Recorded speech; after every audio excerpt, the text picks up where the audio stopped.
Hola a todos, buenas noches, Dios les bendiga. Estamos en nuestro estudio bíblico, profundo, filosófico, pero en palabras simples y en lenguaje sencillo sobre la epístola a los romanos. Y antes de empezar, quisiera pues que ustedes, los que están participando en el estudio, tienen alguna observación o algo que queramos resaltar de lo que hemos visto hasta el momento, cosas muy interesantes. De lo que nos enseña pues el apóstol Pablo acerca de Jesús de Nazaret, su evangelio de salvación y pues el plan de Dios para salvar por fe, porque Él está juzgando a la humanidad. Me gustaría antes pues de hacer yo mi introducción, escucharlos, de pronto qué experiencias han tenido, cómo se han sentido o qué cosas les parecen interesantes o nuevas con respecto a otras que tal vez no habían entendido o las habían entendido de una manera diferente. Por favor, los escucho.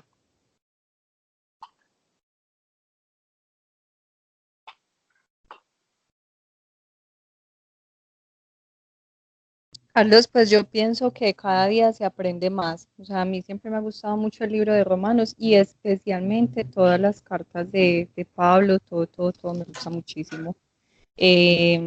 Las leo, las vuelvo a leer, pero yo creo que cada día se aprende más. Entonces, no, yo creo que de cada tema y de cada estudio que hemos tenido hemos aprendido cositas diferentes. Igual uno siempre toma nota y la idea es de nuevo leer, de nuevo, no sé, meditar pues como en la palabra, pero entonces, o sea, quería decir que sí, que he aprendido de cada capítulo y de cada estudio, he aprendido cositas diferentes.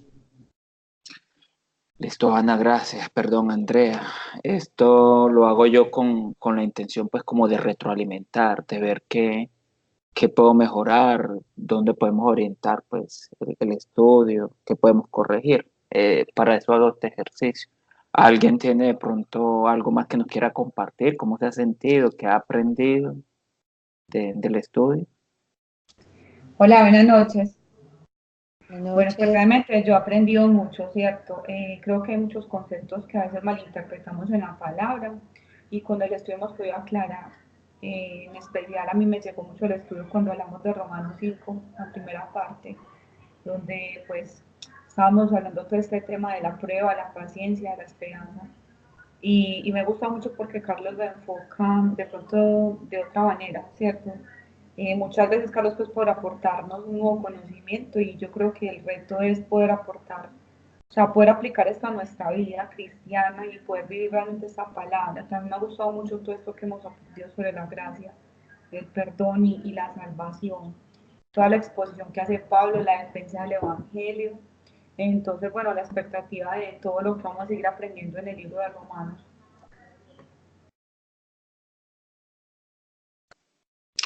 Bueno, es interesante es ver pues que hay partes que impactan, que traen nuevos conocimientos, nuevas perspectivas. Esa es la idea, que esta epístola, más que ser un poco de textos o un conjunto de textos como con acento litúrgico, pues, sea algo práctico para nuestras vidas, sin perder la esencia de lo que estaba o quería decir el apóstol en su momento y sin dejar de responder las inquietudes que estaba tratando el apóstol en su momento. Bueno, entonces con esas dos participaciones para mí es suficiente. Vamos a continuar. Carlos, perdón. Sí, claro. Una cosa que, por ejemplo, a mí me ha servido, pues no lo he hecho siempre, pero las veces que luego, como siempre, nos mandan el videíto de la grabación, todo, creo que también es chévere sacar el tiempito y ver de nuevo el video y escucharlo de nuevo. Pues yo sé que de pronto somos ocupados y que, como te digo, no siempre lo he hecho, pero las veces que yo lo he hecho, de pronto también hay otras cositas que no había entendido muy bien en el momento que lo hacemos. Entonces después, por ejemplo, hoy lo hicimos, mañana me pongo a ver el video y aprendo cositas de más. Entonces también eso me ha servido. Bueno, interesante ese aporte y pues sí, es un ejemplo muy práctico. Yo me voy a tomar la tarea pues de hacer una especie de diapositiva o presentación para esquematizar los conceptos que hemos aprendido hasta el momento, ¿cierto? Y pues aprovecho, hago acá la introducción o el prólogo que hemos visto hasta el momento. pues hasta el momento hemos visto que según el apóstol Pablo, Dios está juzgando la humanidad. O sea, existe el bien y existe el mal de una manera objetiva, no hay relativismo moral. Lo que para ti es bueno, para mí no puedes, de pronto no lo es, entonces no hay manera en que uno pueda juzgar porque todo es relativo. Falso, Pablo pues ya establece que no, que hay un juicio justo, objetivo y verdadero, real, de parte de Dios hacia la humanidad. Y dentro de ese juicio Dios va a juzgar a las personas con dos sencillas reglas: cree o no cree a Dios. Y en ese sentido hay unas personas que le creen a Dios y van creciendo en el bien. Hay otras personas que no le quieren creer a Dios porque sí le creen, pero sencillamente se rebelan y pues van de mal en peor y van para condenación. Entonces, en este tiempo, dice el apóstol Pablo, ha establecido que sea el Evangelio de Jesucristo lo que él demanda como lo que se ha de creer para declararnos justos en este juicio que él está haciendo sobre toda la humanidad. Ahora, dice el apóstol Pablo, pues, que juzga a Dios, pues los pecados. Y los pecados no son solamente lo que dice Dios en la ley judía, o pues llevándolo a un contexto moderno, pues a nuestra Biblia. No, Pablo dice pues que la ley nos permite conocer mejor a Dios y nos permite, en este caso pues a los judíos, ser maestros para que otras personas conozcan a Dios, pero que conocer la ley igual no te exime del pecado. Todos hemos pecado con ley o sin ley.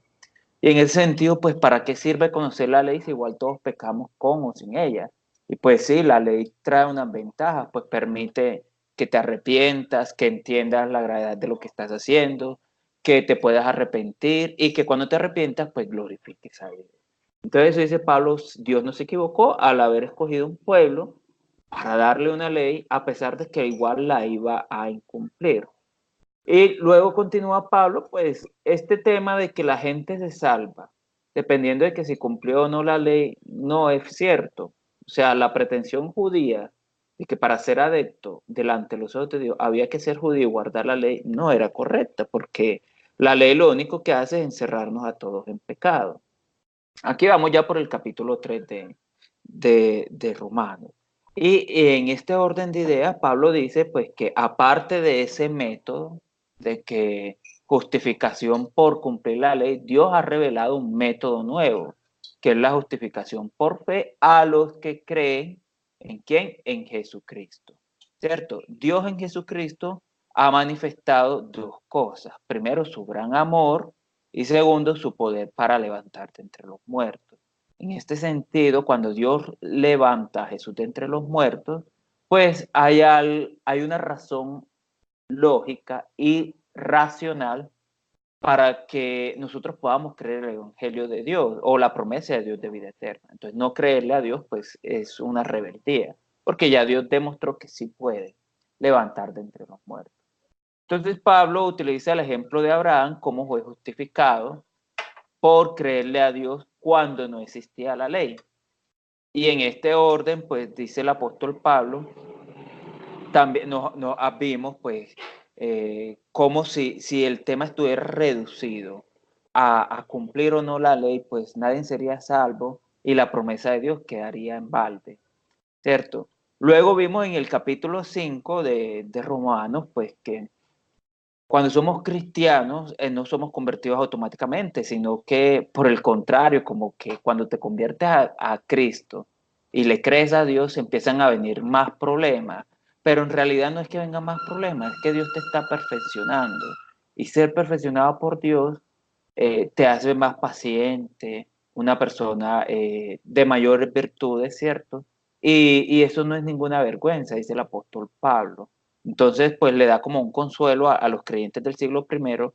No crean que porque ustedes están siguiendo persecuciones o tribulaciones, pues por causa del evangelio, es que están, no crean pues que es que son reprobados por Dios, porque esa era la creencia, que cuando usted le va mal es porque Dios está enojado con usted. Pablo aclara que ese no es el caso. Y luego nos explica pues que confiemos en que a pesar de las tribulaciones y las persecuciones, o sea, lo que estaba viviendo la iglesia primitiva, podíamos tener la certeza de que éramos amados de Dios por el Espíritu Santo que nos había dado, pero principalmente pues por Jesucristo, que fue entregado por nosotros cuando éramos enemigos de Dios, y una vez nosotros vimos cuando éramos enemigos de Dios cuánto Dios nos amó y nos reconciliamos con Él, pues con mucha más razón confiáramos de que ya no iba a haber ira para nosotros, ¿cierto? Y en este mismo sentido, también que confiamos que vamos a tener vida por la vida de Jesús, o sea, la resurrección de Cristo nos da la confianza, pues, de que vamos a ser resucitados juntamente con Él. Luego, siguiendo en el capítulo 5 de Romanos, pues vemos que cómo es que Dios decide juzgar a la humanidad o como instrumento para medir a los hombres a un hombre. Jesús, pues dice Pablo, que es porque el problema se originó por un hombre. O sea, gracias a un hombre, todos fuimos de alguna manera, por decirlo así, descubiertos en nuestra falencia.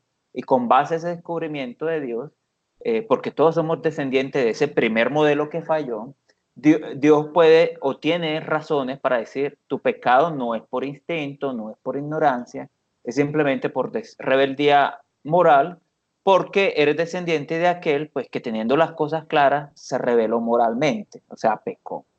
Entonces dice Pablo, pero tranquilo, o sea, eso parece injusto de que yo sea condenado a muerte cuando yo he pecado en esta debilidad, de la misma manera que aquel que fue condenado a muerte cuando pecó en perfección. Parece un trato injusto, pero dice Pablo, tranquilos, no sucede igual con la gracia que con pues, esa caída, esa transgresión, ese pecado que nos contaminó a todos, por decirlo así. Dice el apóstol Pablo, en Cristo Jesús, ese daño o esa injusticia que sufrimos, pues es compensada. Porque si bien es cierto que yo no pequé en las mismas condiciones que que Adán, de igual manera, para ser justificado, no voy a tener que ser perfecto como Cristo tuvo que ser perfecto para poder justificarme. Entonces aquí se nos compensa esa aparente injusticia. Aquí vemos en el capítulo 5 y dice Pablo, entonces donde hubo mucho pecado o donde hubo una injusticia, que yo tenga que pagar los platos rotos por lo que hizo Adán, en el sentido de que él trajo consecuencias nefastas para mí, consecuencias en las que yo no tengo ninguna responsabilidad, aunque soy responsable por mis conductas. De igual manera, pues Jesucristo trajo una reparación, pues que igual yo no me merecía. Y nunca voy a ser capaz, pues, como de compensar lo que Cristo hizo por mí. Entonces, unas por otras. Capítulo 5 de Romanos, entramos al capítulo 6 y vemos, pues, que parece ser que este evangelio de Jesucristo por gracia incita a la gente a que peque o hace de cierta manera excelso, maravilloso el pecado, porque entre más pecador, más enamoramiento hay hacia Dios. Y eso parece incitar al pecado, dice el apóstol Pablo, no, es que lo que estamos metidos en este cuento del evangelio de Cristo no estamos pensando en cuándo vamos a volver a pecar, estamos pensando en morir a este cuerpo. Y la principal razón de lo que sabemos eso es por el bautismo. Cuando nos bautizamos pusimos en riesgo nuestras vidas.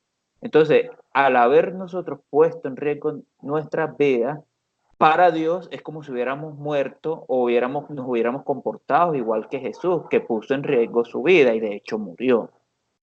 Así mismo nosotros estamos dispuestos a morir, dice Pablo, pues hablando en este contexto de la iglesia del siglo I, por causa de este evangelio. Entonces no nos estén acusando de que el evangelio es puerta abierta para pecar, no, esto es puerta abierta para morir, igual que mataron a Jesús. Esto lo sabemos por el bautismo. Y aquí pues aclaramos que no es que en el bautismo, en el ritual del agua, tú mueres y resucitas con Jesús de una manera literal o en un sentido espiritual, no, sino que en aquel contexto los que se bautizaron por Jesús pusieron en riesgo sus vidas y para Dios cuentan como si hubieran muerto en la cruz como Cristo, o sea, semejanza. Y en ese sentido, pues Pablo dice, pues ya que estamos corriendo ese riesgo de renunciar hasta nuestra vida, pues renunciemos a los placeres de la carne. No vivamos en pecado, resistámonos a los instintos de nuestros miembros que nos incitan a pecar. Y dice el apóstol Pablo, pues ya entrando en el capítulo 7, vamos por el 7, que nosotros tenemos la confianza de que ya no se nos va a juzgar por la ley, Entonces no nos estresemos por nuestro pecado, por el cuerpo de Cristo. O sea, lo que vemos en el capítulo 5, el amor manifiesto de Dios en el cuerpo de Cristo, ese cuerpo que fue sacrificado por nosotros. Entonces lo que dice Pablo es, pues ya no se estresen de que si usted es perfecto, de que si cumple los 600 mandamientos, de que si tiene alguna debilidad, algún pecado, no, usted preocúpase simplemente por vivir bajo la gracia de Dios, porque ya usted no va a ser juzgado con base a la ley, va a ser juzgado con base al amor de Dios, o sea, el cuerpo de Cristo. Y vemos entonces en el capítulo 7 que entonces pareciera ser que la ley no sirve para nada, vuelven otra vez aquí los antagonistas teológicos o religiosos de Pablo e insinuando pues que entonces la ley, esa ley de Dios, cuando Dios expresó su voluntad, mira, no quiero que maten, no quiero que roben, entonces eso es malo. Dice Pablo, no, no es malo. Esa ley me permite a mí conocer lo malo y permite que yo entienda que lo que yo estaba haciendo, que era bueno, en realidad era para mal. Entonces, eso que estaba en mí, que yo lo tenía como algo bueno, en realidad me estaba engañando y lo que traía era para mí una muerte, pero gracias al mandamiento de Dios, que revela mi pecado y que lo que estoy haciendo está mal y lleva a la muerte, pues yo puedo pues arrepentirme, alejarme de él, etcétera. Eso es lo que hemos visto hasta ahora en el capítulo, en el capítulo 7 y lo que hemos visto de la epístola de los Romanos es un resumen y quedamos en el versículo 13. Antes de continuar, ¿alguien quiere hacer una pregunta, aclaración? O los escucho, por favor.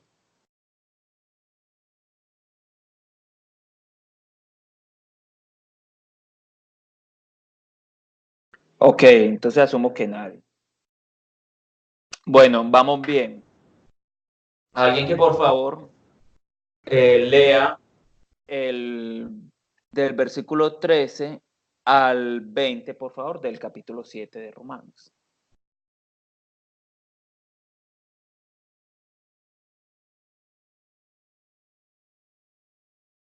Bueno, leo. Sí, por favor. Entonces dice, leemos en el nombre del Padre, del Hijo y con la dirección del Espíritu Santo. Luego lo que es bueno vino a ser muerte para mí en ninguna manera, sino que el pecado, para mostrarse pecado, produjo en mí la muerte por medio de lo que es bueno, a fin de que por el mandamiento el pecado llegase a ser sobremanera pecaminoso. Porque sabemos que la ley es espiritual, mas yo soy carnal, vendido al pecado, porque lo que hago no lo entiendo, pues no hago lo que quiero, sino lo que aborrezco, eso hago. Y si lo que no quiero, esto hago, apruebo que la ley es buena, de manera que ya no soy yo quien hace aquello, sino el pecado que mora en mí. Y yo sé que en mí, esto es, en mi carne, no mora el bien, porque el querer el bien está en mí, pero no el hacerlo. Porque no hago el bien que quiero, sino el mal que no quiero, eso hago. Y si hago lo que no quiero, ya no lo hago yo, sino el pecado que mora en mí. Amén. Gracias. Gracias, Andrea. Listo. Entonces, como estábamos viendo, Pablo se tiene que defender de un aparente argumento que podría venir contra lo que él ha venido exponiendo. Y es que parece ser que Pablo, o la doctrina de Pablo, o el evangelio que está enseñando Pablo, incita a pensar que los mandamientos de Dios son malos o son para mal, porque pues causan condenación y muerte en nosotros. Entonces el apóstol Pablo nos dice en el versículo 13, pues que no, de ninguna manera, sino que el mandamiento simplemente expone el mal de mi pecado, ya para que de esa manera yo lo pueda percibir como algo malo. Entonces, volviendo al ejemplo, la avaricia, digamos, cuando no hay una ley, cuando no hay una Biblia o una palabra de Dios que nos diga que ser avaricioso no es algo bueno, una persona puede vivir creyendo que ser avaricioso es una virtud, cuando en realidad pues es un problema. Y gracias a la ley, al mandamiento de Dios, esa persona puede entender que ser avaricioso es algo malo, algo que trae malas consecuencias. Eso es lo que quiere decir Pablo en el versículo 13. Entonces la ley, a pesar de que implica malas consecuencias, pues es buena, ¿cierto? Dice el versículo 14 que la ley es espiritual. Y aquí vamos a aclarar a qué se refiere. Y dice que la ley es espiritual y pues que yo soy carnal vendido al pecado. Aquí hay que aclarar algo y es el contraste. Se está contrastando lo espiritual con lo carnal. ¿A qué se refiere Pablo cuando dice que la ley es espiritual? ¿O es que acaso hay ley carnal y viceversa?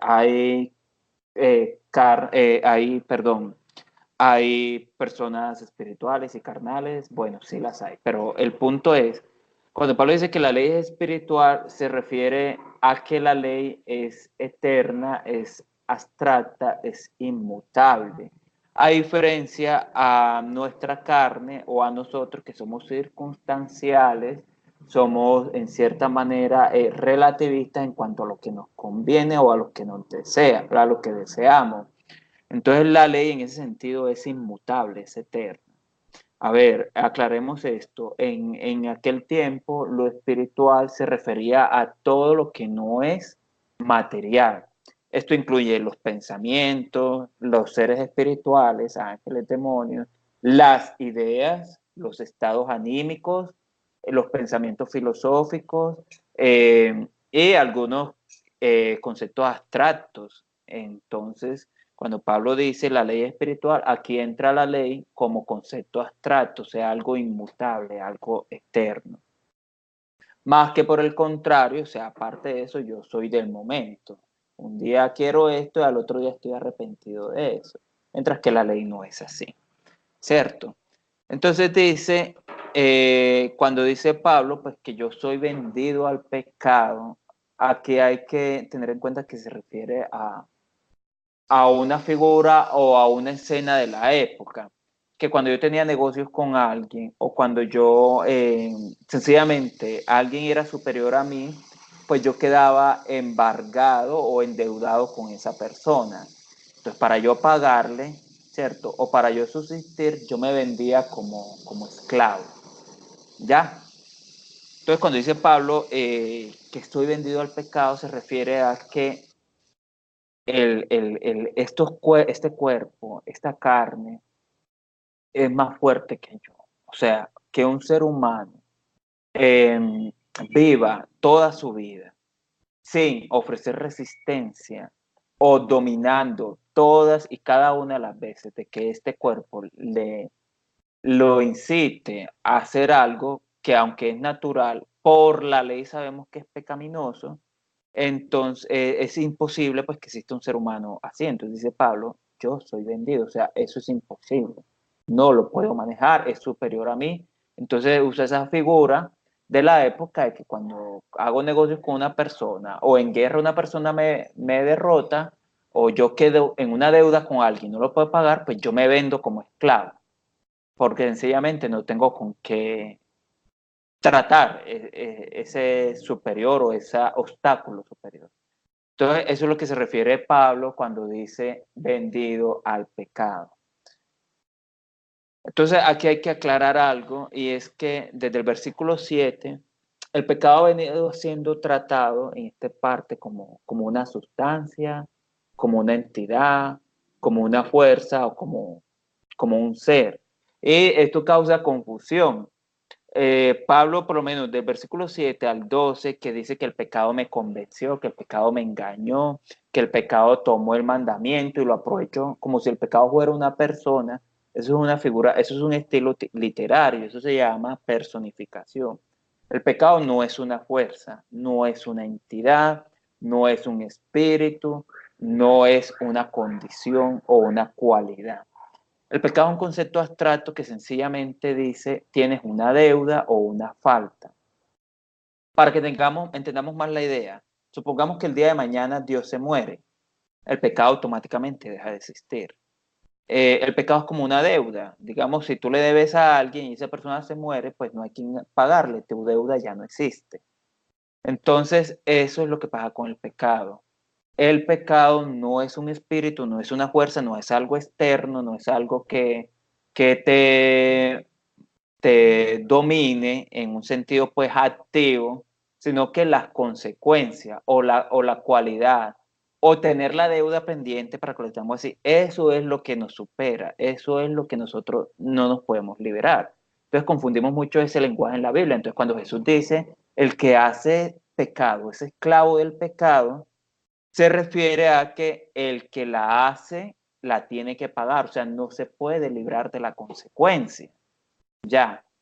Entonces, esa advertencia se la hace a Jesús a los fariseos. Ojo con rechazar el Espíritu Santo, esta revelación de poder, de verdad, y mejor dicho, la mega hiperrevelación de la eternidad, y la están rechazando. Ojo, porque no se van a poder liberar de las consecuencias de rechazar esa revelación o ese pecado. Entonces, eso es lo que quiere decir Jesús cuando dice, el que hace pecado es esclavo del pecado. O sea, no creas que vas a estar sin consecuencias. ¿Por qué aclaro esto?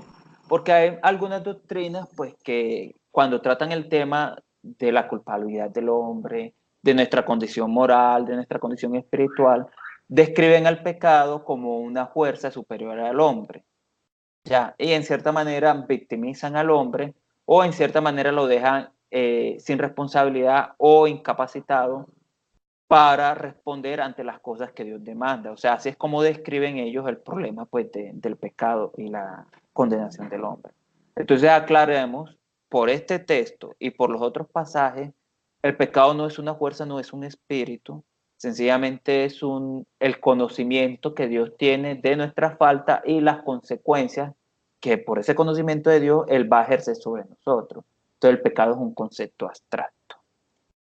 Otro ejemplo de concepto abstracto es la línea del Ecuador o las fronteras. Cuando tú vas, por ejemplo, a la frontera entre Colombia y Venezuela, no hay una línea, no hay un muro, no hay una barrera física que te diga esto es una frontera y de aquí para allá aplican una regla y de aquí para allá aplican otra regla. Son simplemente los seres humanos que tenemos conocimiento de que allá hay un límite y por lo tanto con base a esa idea o a ese concepto nos comportamos. Pásalo, entonces no es algo que exista realmente o de manera concreta, sino que es algo que viene como de consecuencia a la mente humana. De igual manera, en este sentido, el pecado no es algo que exista externamente o en la realidad, que me sujeta, que me domina, que me esclaviza, sino que es simplemente el conjunto de consecuencias, decisiones de la mente de Dios con respecto a nosotros y nuestras conductas. ¿Está claro esto hasta aquí? O sea, no nos confundamos, no veamos acá el pecado como un espíritu, como una fuerza, como una entidad. No, el pecado es sencillamente que Dios sabe en qué hemos fallado y qué debemos. Ya, no es algo que nos domina a nosotros, sino que es algo consecuencia de lo que nosotros hemos hecho. ¿Claro hasta aquí? ¿Preguntas, comentarios, observaciones? Los escucho, por favor.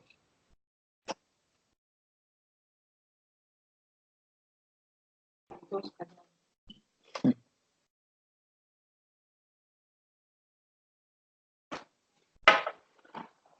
Bueno, la verdad yo creo que sí está un poquito complicado. ok. No sé, sí, sí, o sea, creo que es muy importante de nuevo leerlo, pues en mi caso, no sé, leerlo nuevamente en otras versiones, a ver si hay otras palabras con las que entienda un poquito mejor, porque estoy tratando de comprenderlo, pero sí, sí me Pero, parece que está un poquito complicado. pero, ¿qué es lo que no entendiste? La idea de que el pecado no es un espíritu. Espiritual, exacto. Eso de la parte espiritual, eso es lo que no sé, no lo entendí muy bien. Cuando yo mencioné que la ley es espiritual, ¿te refieres Ajá, a eso? exacto, Ah, ok, eso. ok. Como te decía, cuando dice que la ley es espiritual se refiere a que es eterna, es inmutable. O sea, digamos, un ejemplo, digamos, el alcoholismo, mi borrachera, esa borrachera, ese placer es circunstancial, es efímero, es momentáneo y acaba cuando o se acaba el alcohol o me muero yo. Pero en cambio la ley no depende de algo físico, de algo circunstancial. O sea, el mandamiento de Dios, ese mandamiento santo, es eterno, ¿cierto? Entonces no es que ayer, un ejemplo, ayer mentir era malo y hoy como estamos en una época moderna o etcétera, ya es bueno, no. Eso es eterno e inmutable y no depende de ninguna variación de las físicas que tenemos acá. Acá en este mundo, el cuerpo, la materia, la política, los pueblos, las costumbres, todo cambia, ¿cierto? Pero la ley de Dios es inmutable, es eterna. A eso es lo que se refiere con que la ley es espiritual, mientras que yo soy carnal, o sea, material, dependo del momento, de lo que esté sintiendo en el momento. ¿Claro hasta ahí?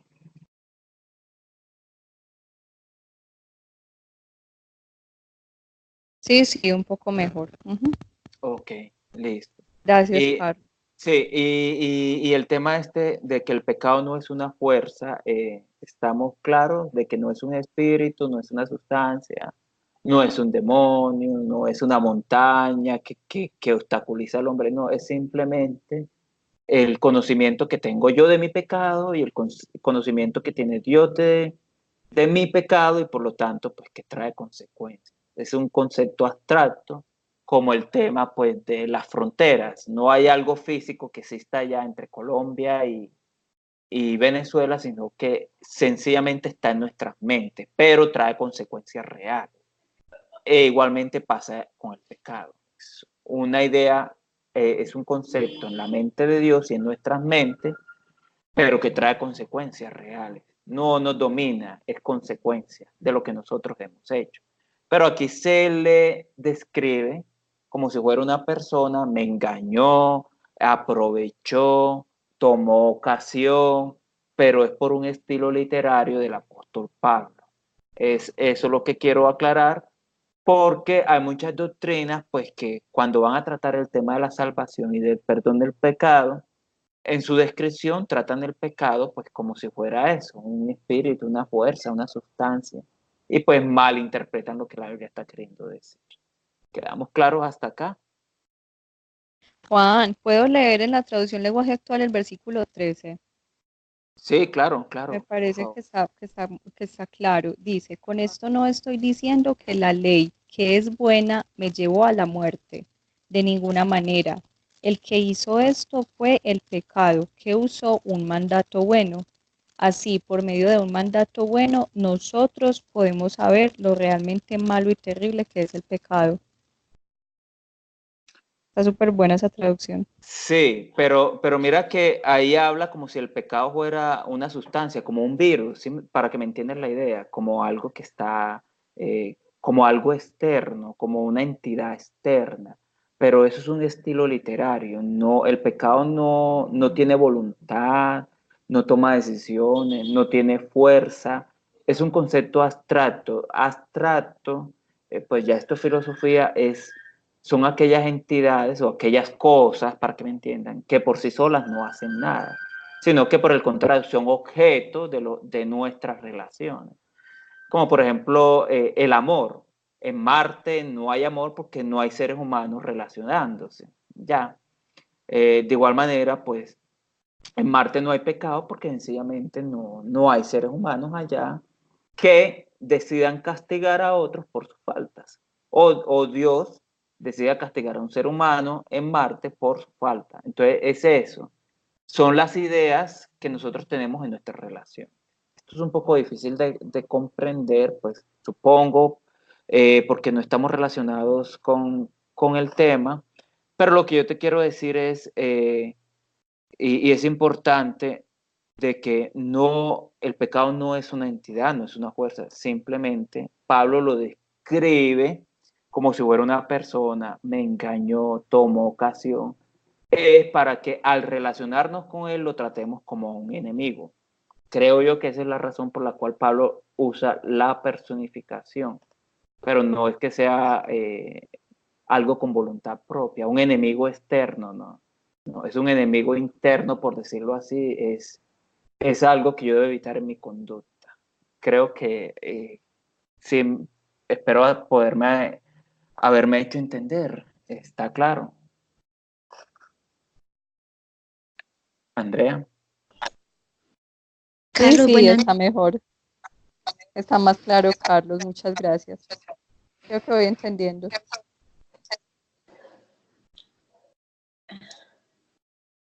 Hola Ana, por Carlos, favor, me decías. buenas noches, Carlos. Dios te bendiga. Gracias por la enseñanza. Bueno, este Sí. tema sí es bien complicado. Ok. A mí se me ha dificultado siempre entenderlo, lo confieso así. Nunca Sí. me queda claridad. Sí, y no he podido como poder decir de que me ubiqué y que ya tengo pues como el entendimiento sobre esa palabra, porque Ok, no ha sido ok. posible. Se me complica mucho. Yo quería preguntarte algo puntual. Por ejemplo, Pablo, cuando decía que yo quiero hacer lo bueno, pero termino haciendo lo malo,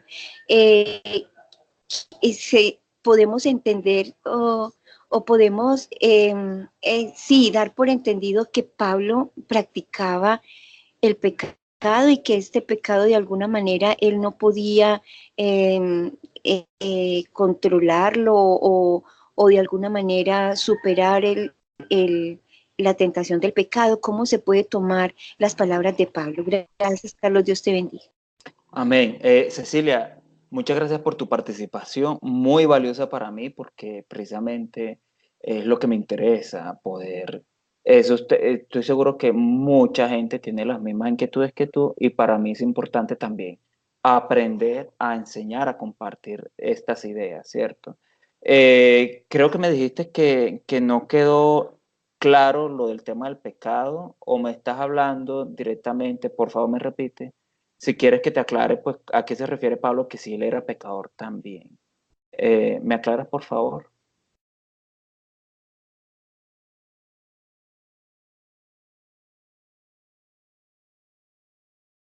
Hola, ¿me escuchan?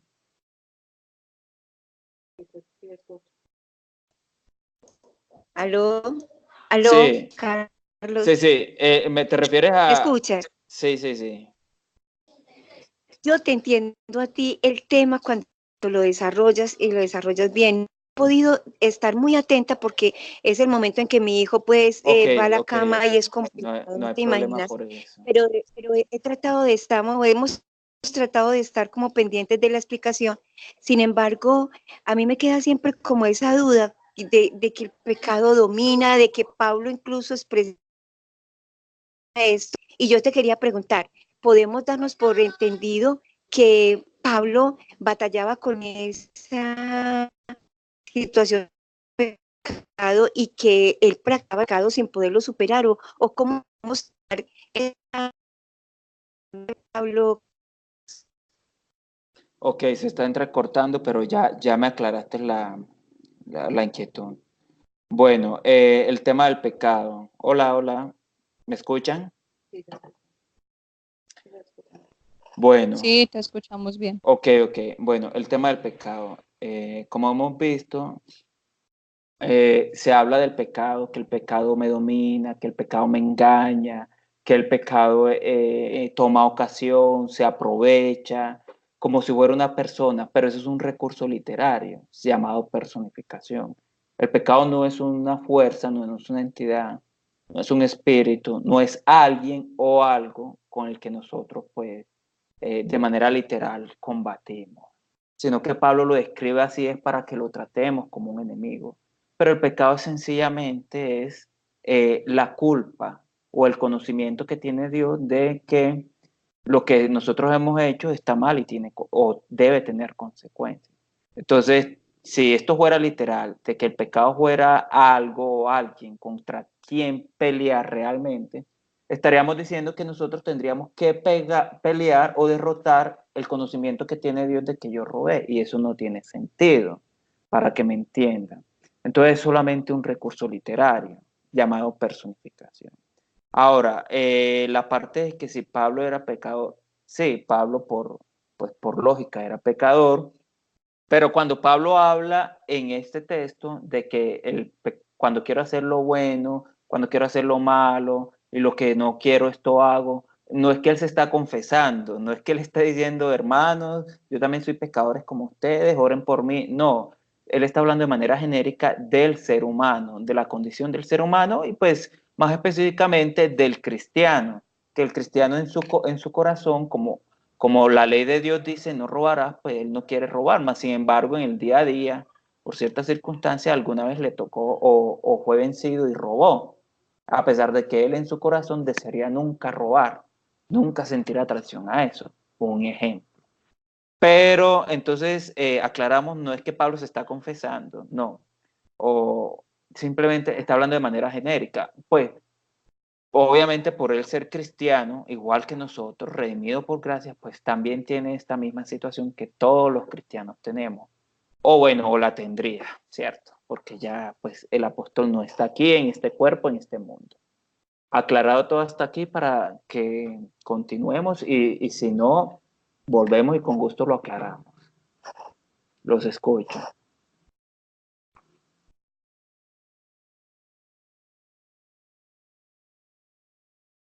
Bueno, entonces asumo que ya quedó aclarado. Entonces, ya que Cecilia se nos adelantó, cuando Pablo dice, pues que lo que quiero hacer, versículo 15, porque lo que hago no lo entiendo, o sea, lo que yo hago es contradictorio, y aquí voy a acelerar, porque yo digo que robar está mal, y en mi corazón y en mis pensamientos, ojalá yo nunca en mi vida robe, mas sin embargo llega la ocasión y robo. ¿Cierto? Entonces dice Pablo, no soy yo que hace aquello, sino el pecado que mora en mí. Aclaremos, no es una fuerza, no es una entidad, no es un espíritu, no es una sustancia, no es alguien, no es algo. Es sencillamente, por lo que ya hemos visto anteriormente, la naturaleza de estos miembros que a la luz de la ley son pecaminosas. Entonces, el sexo o el instinto sexual es natural, está en mis miembros, pero como hay una ley de Dios que me dice que no lo haga fuera del matrimonio, entonces cuando en la calle veo a una mujer y me incito a tener relaciones sexuales fuera del matrimonio, pues gracias a la ley ya sabemos que es pecado. Entonces el pecado es el que causa que yo haga mal, pero aclaremos, ¿qué es el pecado? Una conducta natural mía ya sabemos que es pecado gracias a la ley, ¿cierto? Entonces no es una sustancia, no es una fuerza, no es un espíritu, no es una entidad, no es alguien, no es algo. Quiero que quede muy claro esto. ¿Alguien tiene que claro esto hasta aquí, por favor? Hola, sí, ahora ya pues como que lo comprendo mejor, es decir, eh, como tú explicabas el tema de la sexualidad, o sea, biológicamente somos seres sexuales, ¿cierto? Pero el pecado se ha definido pecado por la ley, o sea, el mandamiento de Dios es el que nos dice esto está bien, esto está mal. Entonces yo creo que aquí el apóstol Pablo está reconociendo esa condición humana que a todos nos lleva también a sentirnos muchas veces así, es que aunque yo quisiera agradar a Dios, ¿cierto? Desde lo que mi espíritu desea, hay una ley en mis miembros que sería como esa condición humana que me lleva a pecar, pero que todo esto finalmente se hace es porque está fuera del orden de Dios, es como por decir, pues lo que estamos hablando acá, la sexualidad dentro del marco matrimonial no sería pecado. Entonces no es en sí el hecho, sino es dónde se realiza, en qué condiciones, y es la ley la que nos dice esto es lo correcto o no es lo correcto. Por eso lo que tú explicas, que es que el pecado no es un demonio, no es, o sea, el pecado es el entendimiento de que algo está mal hecho, pienso yo, es como, ese entendimiento proviene de haber comprendido la ley de Dios, de haberla conocido. Cuando yo no conocía la ley de Dios, pues fornicar o robar o hacer otras cosas, tal vez para mí no era malo, proviene la ley de Dios y como que alumbra el entendimiento. Me gusta mucho que Pablo muestra esa vulnerabilidad humana, o sea, tenemos ese deseo de agradar a Dios, pero hay una parte de nosotros que se resiste y que de pronto a veces tiende a hacerlo como lo contrario a lo que desearía el espíritu. Listo, Tatiana, gracias. O sea, lo captaste perfectamente. ¿Ya?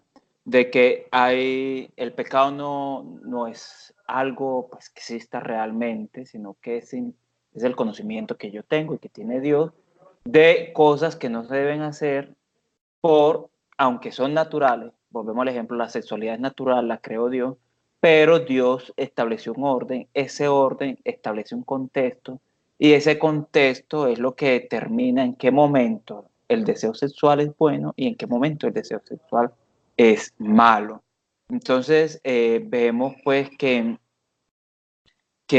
cuando Pablo dice que el pecado que mora en mí hace eso, se refiere a que esa conducta que por el contexto que conozco gracias a la ley de Dios, cuando esa conducta se manifiesta, entonces esta naturaleza humana que es insuperable es la que causa que yo, a pesar de que en mi corazón quiero ser bueno, es esta condición humana que sale del contexto de Dios la que me hace caer en pecado o la que me hace encontrarme en pecado aun cuando soy cristiano, soy creyente, y lo que ya dice Pablo en los restos de los versículos: me deleito en la ley de Dios, quiero agradar a Dios, pero sin embargo encuentro que peco.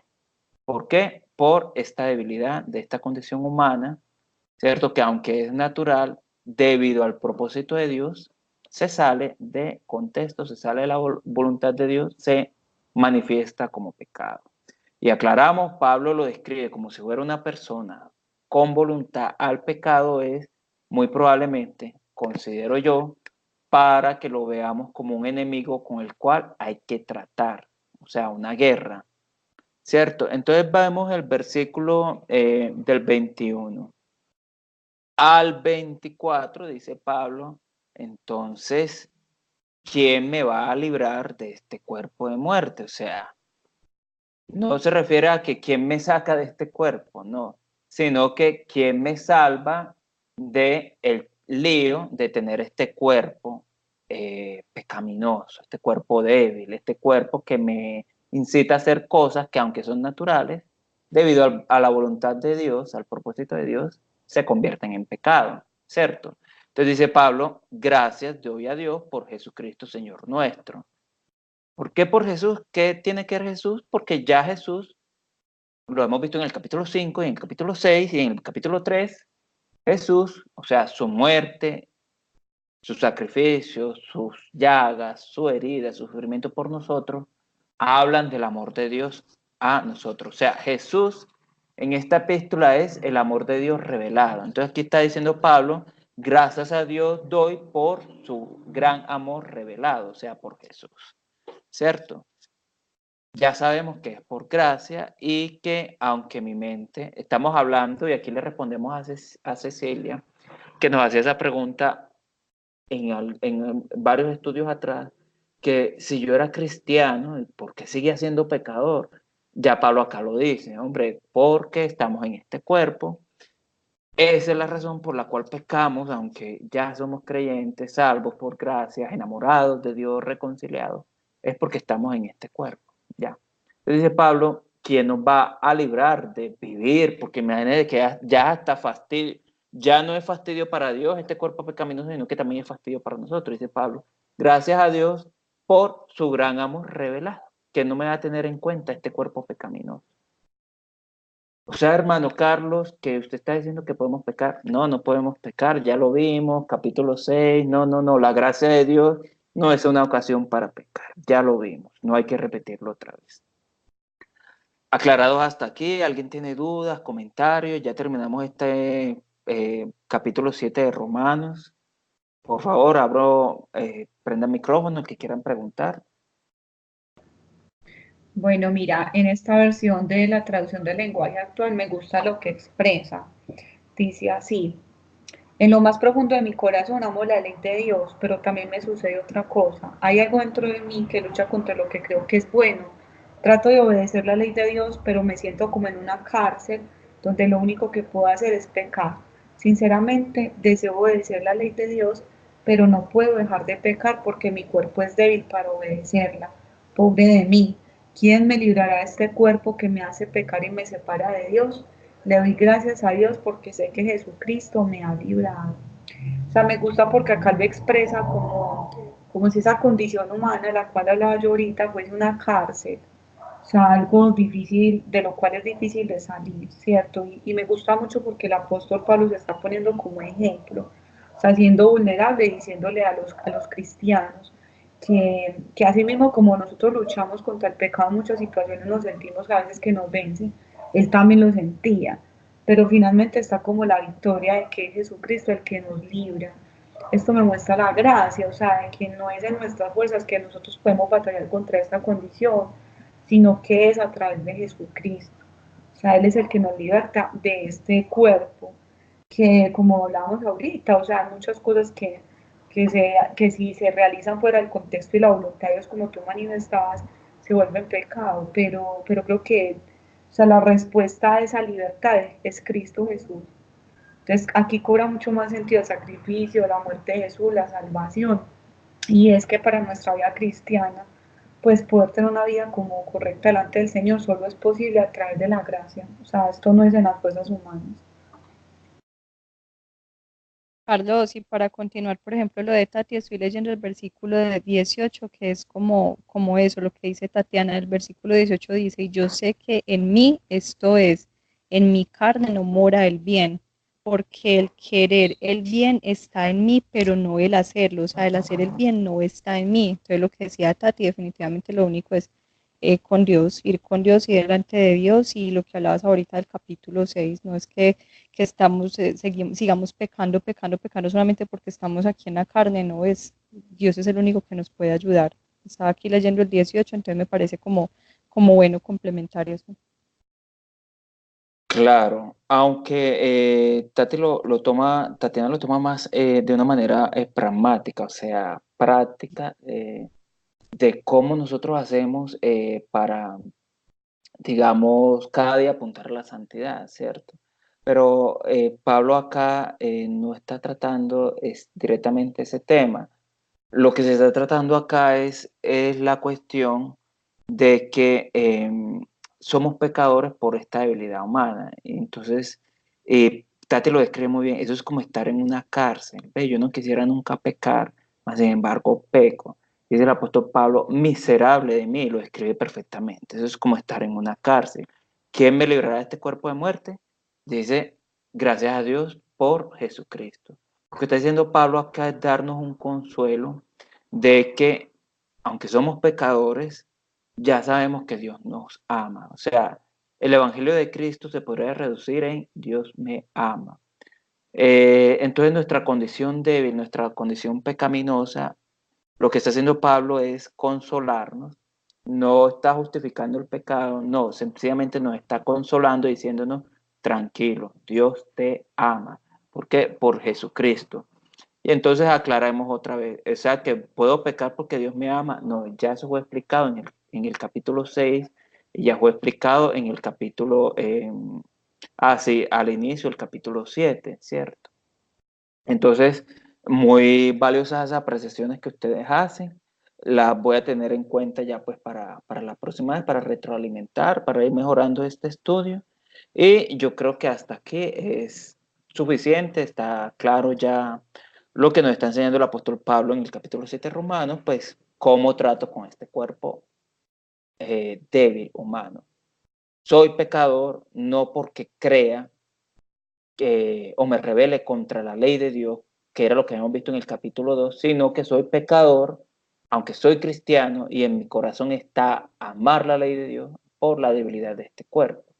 Y entonces, ¿quién me librará o quién me sacará de las consecuencias o el pecado por tener este cuerpo débil? Dice Pablo, gracias a Dios por su gran amor, o sea, gracias a Dios por Jesucristo. Recordemos, en este contexto, la muerte de Cristo es el amor de Dios revelado. Ya. Entonces, Dios les bendiga. Muchas gracias por su tiempo. Muchas gracias por también compartir conmigo. Para mí es importante, los amo, los estimo mucho en el amor del Señor. Que tengan una bonita noche. Dios les bendiga. Carlos, mil gracias, muchísimas gracias, de verdad que se van Con aclarando muchas, gusto. muchas cosas. Dios te bendiga muchísimo y te siga usando mucho y para todos Dios los bendiga y que descansen. Amén, amén. Gracias. Amén. Chao, feliz noche, Dios les bendiga. Bendiciones.